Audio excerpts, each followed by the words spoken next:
Hello everyone. आज हम इस वीडियो में उत्तराखंड बजट 2024-25, आर्थिक सर्वेक्षण 2023-24 और दिसंबर माह से मई माह तक पिछले 6 महीनों का जो उत्तराखंड करंट अफेयर है उसके जो इंपॉर्टेंट एमसीक्यूज़ हैं एग्ज़ाम की दृष्टि से वो हम एक ही वीडियो में कवर करेंगे। तो वीडियो को ज़रूर लास्ट तक देखते रहें, बहुत इंपॉर्टेंट वीडियो है। तो शुरू करते हैं। उत्तराखंड बजट 2024-25 से जो प्रश्न बन सकते हैं एमसीक्यूज़ के फॉर्म में, ये हमने पहले थ्योरेटिकल करा दिया था, लेकिन एमसीक्यूज़ किस रूप में क्वेश्चन आ सकते हैं तो वो हम देखते हैं। उत्तराखंड का 2024-25 के जो बजट का आकार है वो कितना है करोड़ में, तो वो है हमारा 89,230 करोड़। तो जो उत्तराखंड का 2024-25 के बजट का आकार है वो कितना है, 89,230 करोड़। उत्तराखंड का बजट त्रिवेणी पर आधारित है, तो उनमें से क्या नहीं है, तो उन्नत उत्तराखंड, सुशासित उत्तराखंड, क्षमतावान उत्तराखंड, ये 3 पॉइंट हैं त्रिवेणी में, जबकि विकासशील नहीं है। बजट का फोकस किस पर था, तो उत्तराखंड का जो बजट है 2024-25 का, उसका फोकस है ज्ञान पर। तो GYAN, ज्ञान पर जो है इसका फोकस है। ज्ञान में क्या सही नहीं है, अगला प्रश्न है। तो ज्ञान में जो है G से गरीब, Y से युवा, A से अन्नदाता, N से न्याय, ये गलत है। यहाँ पे नारी शक्ति आएगा, तो N से जो है वो नारी शक्ति है। अगला प्रश्न है, उत्तराखंड का जो बजट है उसमें राजकोषीय घाटा कितना अनुमानित किया गया है, तो 9,416 करोड़, 2.38% जो है राजकोषीय घाटा अनुमानित है। अगला प्रश्न है, सर्वाधिक रुपया जो है वो बजट का कहाँ से प्राप्त होता है, तो वो होता है लोक ऋण से। तो 2024-25 के जो बजट में सर्वाधिक रुपया प्राप्त दिखाया गया है वो दिखाया गया है लोक ऋण से। और सर्वाधिक रुपया जो कहाँ खर्च होता है, तो वो होता है वेतन, भत्ते और मजदूरी पर। तो ये वाला प्रश्न था। 2024-25 में जेंडर बजट का आकार कितना है, तो जेंडर बजट का आकार है 2024-25 में 14,538 करोड़, जबकि 2023-24 में 13,920 करोड़ था। इस बार है 14,538 करोड़। उत्तराखंड में जेंडर बजट की शुरुआत कब से हुई, तो 2007-8 से जो है उत्तराखंड में जेंडर बजट की शुरुआत हुई थी। अगला प्रश्न है, उत्तराखंड का प्रथम बजट 2001-2 में रमेश पोखरियाल निशंक ने पेश किया, जबकि 2024-25 का प्रेमचंद्र अग्रवाल हैं इस समय वर्तमान में वित्त मंत्री, इन्होंने पेश किया। तो इसमें दोनों कथन सही हैं। पहले वाला भी पूछा जाता है तो ये भी इम्पोर्टेंट है, तो दोनों क्वेश्चन सही हो गए। अगला प्रश्न है, बजट में बेरोजगारी 8.4 से घटकर कितनी हो गई है, तो 4.9 जो है वो बेरोजगारी घटकर हो गई है। बजट में सर्वाधिक आय वाला जो जिला है वो कौन सा है, तो हरिद्वार जो है सबसे अधिक आय जो वाला जिला है। बजट में सबसे कम आय वाला जिला कौन सा है, तो वो है रुद्रप्रयाग। बजट में सबसे कम आय वाला जिला है रुद्रप्रयाग। देश की जीडीपी रैंकिंग में उत्तराखंड का स्थान कितना है, तो 20 स्थान है देश की जीडीपी रैंकिंग में उत्तराखंड का। प्रति व्यक्ति आय में उत्तराखंड का कौन सा स्थान है, तो 6 स्थान है प्रति व्यक्ति आय में उत्तराखंड का। राज्य की अर्थव्यवस्था की वृद्धि दर कितनी है, तो 7.58%। ये बहुत इंपॉर्टेंट प्रश्न है।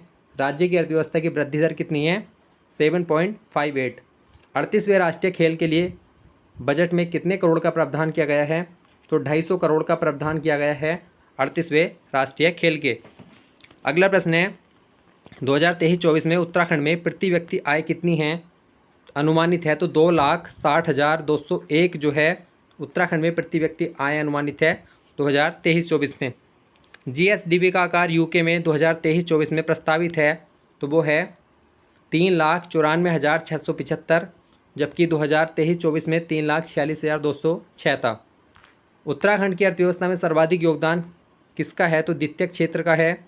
प्राथमिक का 9 के आसपास, 9% के आसपास है, जबकि द्वितीयक का 46 के आसपास है, और तृतीयक क्षेत्र का 43-44 के बीच में है। तो सबसे ज़्यादा जो उत्तराखंड की अर्थव्यवस्था में योगदान है वो है द्वितीयक क्षेत्र का। राज्य वार्षिक वित्तीय विवरण का उल्लेख कौन से आर्टिकल में है, तो अनुच्छेद 202 में जो है राज्य वार्षिक वित्तीय विवरण का उल्लेख है। अगला प्रश्न है, बजट 2023-24 से 2024-25 में कितने प्रतिशत की वृद्धि हुई है, तो 15.27% की वृद्धि हो गई है 2023-24 के बजट से ज़्यादा है। अगला प्रश्न है, देश की पहली हिमालयन एयर सफारी जायरोकाप्टर शुरू हुई है, तो ये हरिद्वार जिले से शुरू हुई है। इंपॉर्टेंट प्रश्न है, देश की पहली हिमालयी air safari gyrocopter. Mini gas agency योजना 14 दिसंबर 2023 को शुरू हुई थी। इसे स्वयं सहायता समूह की महिलाएं संचालित कर रही हैं। इसको क्या नाम दिया गया है, तो इसको नाम दिया गया है ईंधन सखी। अगला प्रश्न है, सीएम ग्राम संपर्क योजना शुरू हुई है, तो ये शुरू हुई है 4 दिसंबर 2023 से। अगला प्रश्न है संयुक्त सैन्य अभ्यास जो है सूर्य किरण भारत और नेपाल के मध्य हुआ, कब से कब तक हुआ? 24 नवंबर से 7 दिसंबर 2023 में। हुआ कहाँ पे है? तो इसका आयोजन हुआ है पिथौरागढ़ में। अगला प्रश्न है देश का पहला ISO प्रमाणित पानी पिलाने वाला शहर कौन सा है? तो वो है नैनीताल, देश का पहला ISO प्रमाणित पानी पिलाने वाला शहर। उत्तराखंड ग्लोबल इन्वेस्टर समिट में क्या सही है? तो 8 और 9 दिसंबर 2023 को FRI देहरादून में इसका आयोजन हुआ। इसकी थीम थी शांति से समृद्धि, ये भी सही है। उद्घाटन जो है इसका राष्ट्रपति द्रौपदी मुर्मू ने नहीं किया, जबकि इसका उद्घाटन किया है PM नरेंद्र मोदी ने, तो ये वाला गलत है।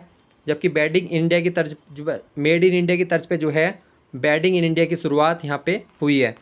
अगला प्रश्न है सीतामढ़ी कंजर्वेशन रिजर्व किसका नाम बदलकर रखा गया है?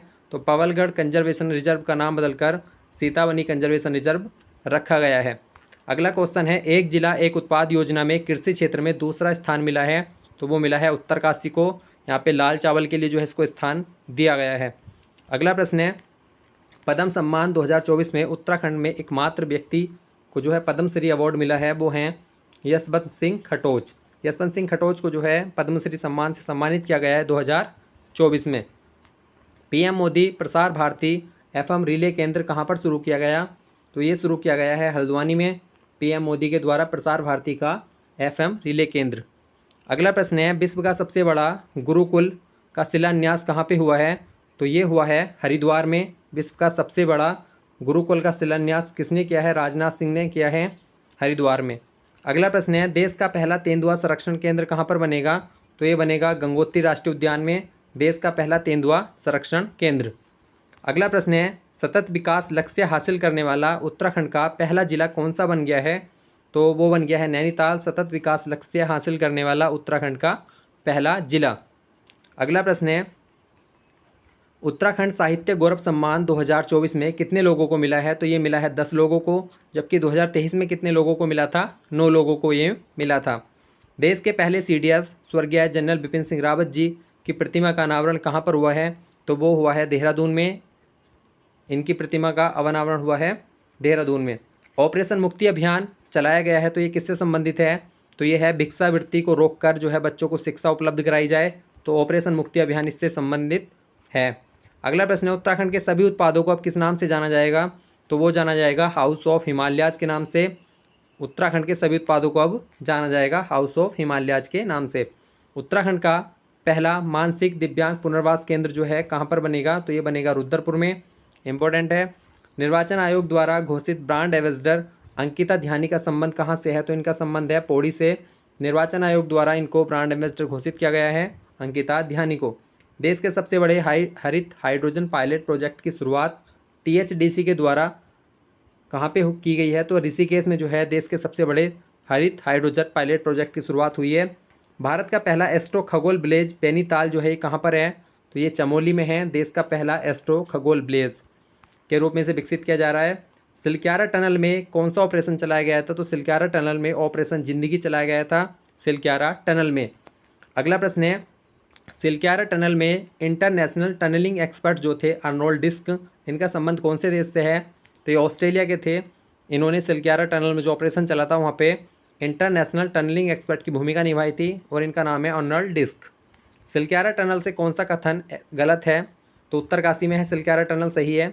NH 34 पर नहीं है, 134 पर है। यमुनोत्री एक्सप्रेस हाईवे है। लंबाई इसकी 4.5 किलोमीटर है सिलक्यारा टनल की, सही है। 17 दिन इसमें ऑपरेशन चला था, और इस ऑपरेशन का नाम था ऑपरेशन जिंदगी, और भारत का सबसे बड़ा ऑपरेशन है, सबसे अधिक समय तक चलने वाला। किस देश की करेंसी पर उत्तराखंड के क्षेत्र सहित भारतीय क्षेत्रों को दर्शाया जाएगा?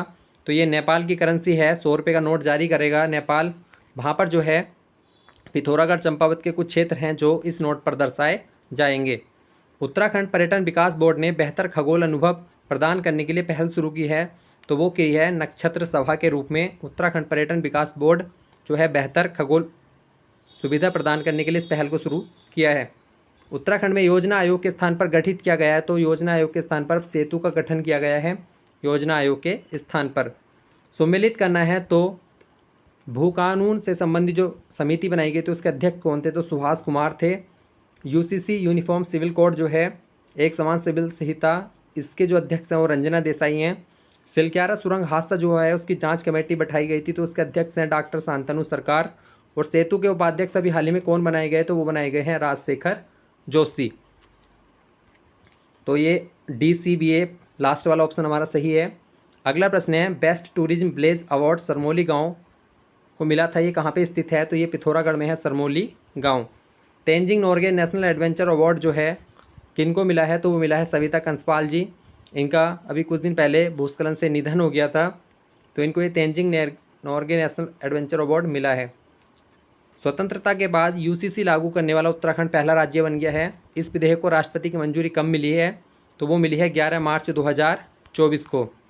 इसरो का उत्तराखंड में नोडल सेंटर बनाया जा रहा है, तो कहाँ पे बनाया जा रहा है, वीर माधो सिंह टेक्निकल यूनिवर्सिटी जो है वहाँ पर इसरो का उत्तराखंड में नोडल सेंटर बनाया जा रहा है।